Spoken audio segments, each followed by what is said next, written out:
ایک علاقہ ہے وہاں ہندوستان میں، وہاں جلسہ تھا، بہت بڑا اجتماع، اور حضرت کا اجتماع لاکھوں میں ہوتا ہے، لفظوں میں نہیں کہہ رہا، حقیقتوں میں کہہ رہا ہوں، لاکھوں میں اجتماع ہوتا ہے جہاں حضرت کی تقریر، پتہ نہیں پروانے کہاں کہاں سے آتے ہیں۔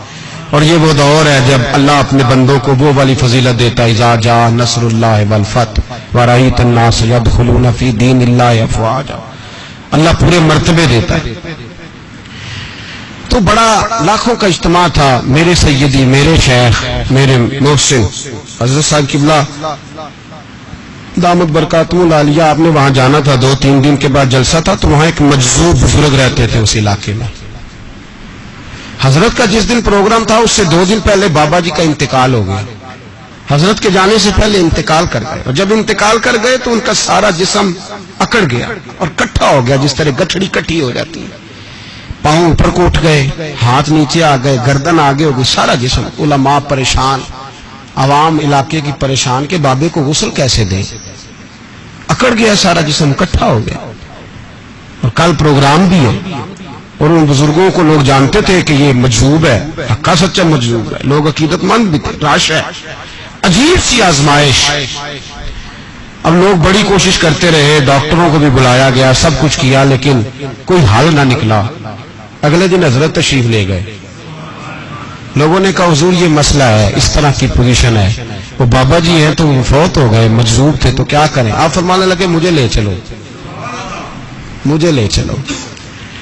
ملا رومی کہتے ہیں ولی کو ولی پہچانتا ہے، ولی کو دکھیے دی گل دکھیا سمجھے، سکھیے نو کی خبراں، جو اس مقام کا نہیں اسے کیا پتا کہ بات کیا ہو رہی۔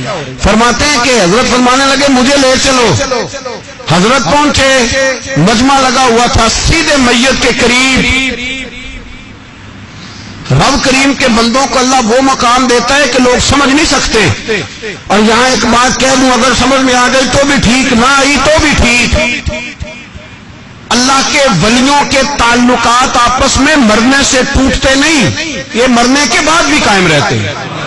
سمجھ میں آ گیا تو بھی ٹھیک، نہیں آیا تو بھی ٹھیک۔ بابا جی انتقال کر چکے، وصال ہو چکا، قبر مری تے میرے پیرا جے کر پاویں پھیرا، قبر دے وچوں ہڈیاں اٹھ کے مجرا کر سن تیرا۔ حضرت پہنچے، کان میں بابا جی کے قریب گئے، یوں کان پکڑ کے کوئی بات کی، کوئی بات، اللہ اکبر، کوئی بات کی۔ جب حضرت نے کان میں کوئی جملہ کہا تو بابا جی کا سارا وجود سیدھا ہو گیا، سارا وجود، مجمع پہ سناٹا طاری ہو، ایسے ہے جیسے کچھ عجیب سا رنگ، حالات بدل گئے۔ لوگ کہا چلو چلو غسل دو، کفن پہ ناؤ، جنازہ پڑھے۔ لوگ جمع ہو گئے حضرت کے پاس، علماء اور مشائخ کا، حضور بتائیے تو صحیح آپ نے کیا کہا، ایسا کیا جملہ کہا کہ کل سے لگے ہوئے تھے سیدھا نہیں ہو رہا تھا۔ فرمایا چلو ٹھیک ہو گیا نا، جنازہ پڑھاؤ۔ جو صاحب نظر تھے وہ قدموں میں بیٹھ گئے، حضور مہربانی کریں بتا دیں۔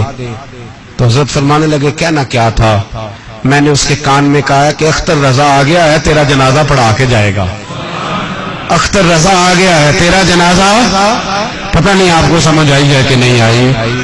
تو وہ فوت شدہ بزرگ انتظار کر رہے تھے کہ مولا تیرا ایک وقت کا غوث جو یہاں رہتا ہے، ایک قطب دوران جو یہاں ہیں، تو میں ایسے ہی دنیا سے چلا جاؤں؟ انتظار ہو رہا۔ جب کہا نا کہ آ گیا جنازہ پڑھا کے جائے گا، تو فوراً سیدھے ہو کے کہنے لگے حضور وعدے پہ قائم رہیے گا۔ میرے حضرت قبلہ عالم، دوستو دیانتداری سے کہتا ہوں، مسجد میں بیٹھا ہوں اس وقت، اگر وہ والی سیرت جو کتابوں میں ہم ولیوں کی پڑھتے ہیں وہ اگر کسی شخص میں پائی جاتی ہے تو وہ میرے شیخ میں پائی جاتی ہے، میرے حضرت میں۔ ابھی آپ جب آئے، لوگ کہتے ہیں آپ کی آخری ملاقات کب ہوئی، تو میں کہتا ہوں آخری ہوئی نہیں، کبھی نہ کبھی ہوگی۔ یہ کیسے ہو سکتا ہے؟ مالی دا کام پانی دینا، پھل پکے ہون یا کچے، پیر مریداں دے سر تے رہندا ہے، وہ جھوٹے ہون یا سچے۔ ہماری تو ملاقات آخری کیا، ہم تو جنت میں بھی کٹھے رہیں گے، ان کے قدموں میں رہیں گے، اور ہم اللہ سے دعا مانگتے ہیں، او جنت میرے کس کاری جتھے یار نظر نہ آوے، او دوزخ مینوں لکھ بہشتاں جتھے سونا آوے جاوے، تو وہاں بھی کٹھے ہوں گے۔ میں ابھی آخری دفعہ جب گیا تو یہ عزیزم ابرار بھی میرے ساتھ تھے. اجازت ہی 2 لوگوں کو ملی وہاں تک جانے کی. آپ کراچی تشریف فرما تھے تو میرے ساتھ تھے. 2 گھنٹے ہم بیٹھے رہے بے خبر ہو جو غلاموں سے وہ آقا کیا. 6 7 8 گھنٹے انتظار کرنا پڑا. شکن بھی نہیں آیا.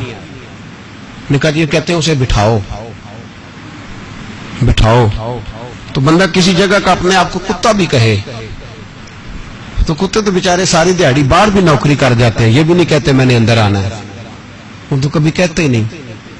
انہوں نے کبھی کہا ہے بندہ سگ بھی کہلائے اور پھر وہ ڈیوٹی بھی اور طرح کی کرے, نوابوں جیسی ڈیوٹی کرنا اور بات درویشی اور غلامی کی کرنا. یہ کیسے 2 باتیں تو نہیں ہوتی, بات تو ایک ہوتی ہے. جڑیاں خسماں دی وچ عذاب وسن بھاگ جاگ جاندے ہو نہ گولیاں دے. کئی گھنٹے انتظار کیا تو کئی لوگ آئے. حضرت کب آئیں گے, چلے گئے. کئی آئے تو وہاں ایک مولانا بوڑھے بیٹھے تھے, مولانا اسرائیل ان کا نام تھا. تو مجھے کہنے لگے مولانا آپ نے نہیں جانا. میں نے کہا جی ہم نے کہاں جانا, ہم تو یہاں رہنے کے لیے آئے ہیں. جب ان کی 1-2 شخص نے تھوڑی سی میرے اوپر تنقید کی نظر بھی ڈالی کہ یہ کب سے آیا ہے, تو کچھ ہوتا تو ملاقات نہ ہوتی. اور ہم ہیں بھی نہیں, ہم کچھ بھی نہیں. ہمارا تو 4تھے درجے کے نوکروں میں نام آ جائے تو بڑی بات ہے. 4تھے درجے کے نوکر, نوکروں کو بھی کس میں ہوتی ہے نا, ایک سیکٹری ہوتا ہے, ایک چوکیدار ہوتا ہے, ان کے پاس بھی چابیاں وابیاں ہوتی ہیں, ایک بار والا ہوتا ہے, ایک 4تھے 5ویں درجے کا نوکر ہوتا ہے جس کو کبھی کبھی بتایا جاتا ہے چل گاڑی دھو دے, چل تو آ جا. ہم تو 4تھے درجے کے نوکر بننے کو بھی بھائی بڑے تیار ہیں اور ایمانداری سے تیار ہے. وہ رکھ لے بس مہربانی. تو حضرت بیٹھے رہے, دیر ہو گئی, تھک جاتا ہوں, تھک گیا, بات آگے نکل گئی. اب بیٹھے تھے تو تنہائی تھی. مجمع ہوا نا, جب مجمع پار محفل پہ حضرت ہمیں نہیں ملے, بار سیدھے مجلس پہ کئی سالوں کے بعد ملاقات ہوئی. چر ہویا مینو ترلے لیندے کدی موڑ میرے ول واگاں, خواب میری ایک وار جیاں میں ساری عمر نہ جاگاں. دیر ہو گئی, میں بڑا ترسا ہوا بیٹھا تھا. کئی گھنٹے بیت گئے, بیٹھے رہے. مرضی ہے نا جی, یہی رس بول رہے تھے وہ دی مہربانی. تو دیر کے بعد جب وہاں پہنچے نا اسٹیج پہ سامنے حضرت کے پاس, حضرت سٹیج پہ آ گئے تو میری طبیعت ہے کہ میں جب اپنے شیخ کے پاس بیٹھتا تھا تو سب سے پیچھے بیٹھنے کی کوشش کرتا تھا, اس لیے کہ بڑھ کے آگے ہونا کمال نہیں. کو پکڑ کے آگے کرے تو پھر بھی تھوڑی سی نوکری قبول ہونے کی بات سمجھو. پیچھے بیٹھ گئے ہم لوگ, میں بھی اور ابرار بھی, ہم پیچھے بیٹھ گئے. اب وہاں علماء اور مشائخ کا ڈھیر لگا ہوا تھا. حضرت کی نظر بظاہر خاصی کمزور ہے, لیکن جب بیٹھے تو یہ میرے ساتھ موجود تھے, آپ گواہی لے سکتے ہیں. حضرت نے فوراً نقیب محفل سے کہا کہ وہ پیچھے بیٹھا اسے تو آگے بلاؤ. تو میں جب اٹھا نا تو آپ یقین کریں میرا دل کرتا تھا پھاڑ ڈالوں کپڑے اور میں یہاں لوگوں کو بتاؤں کہ بے خبر ہو جو غلاموں سے واقعہ کیا ہے. ہم لوگ آگے گئے اور جب میں اسٹیج پہ ان کے قدموں میں بیٹھا تو مجھے کہنے لگے بچے کو بھی بلاؤ جس کو ساتھ لائے ہو. اور جب میں بیٹھا ایمانداری کی بات, میں نے سلام لی کان میں نے کہا حضور طبیعت کیسی ہے. فرمانے لگے تو جب سے آیا ہے مجھے تب سے پتا ہے تو بیٹھا ہے, تو جب سے آیا ہے مجھے تب سے پتا ہے. اب کل واپس چلے جانا اور جا کے وہاں دین کی نوکری کرنا. تو جب سے آیا ہے مجھے تب سے. مجھے فرمانے لگے کہ تو جب سے آیا ہے نا مجھے تب سے پتا ہے, جاؤ نوکری کرو.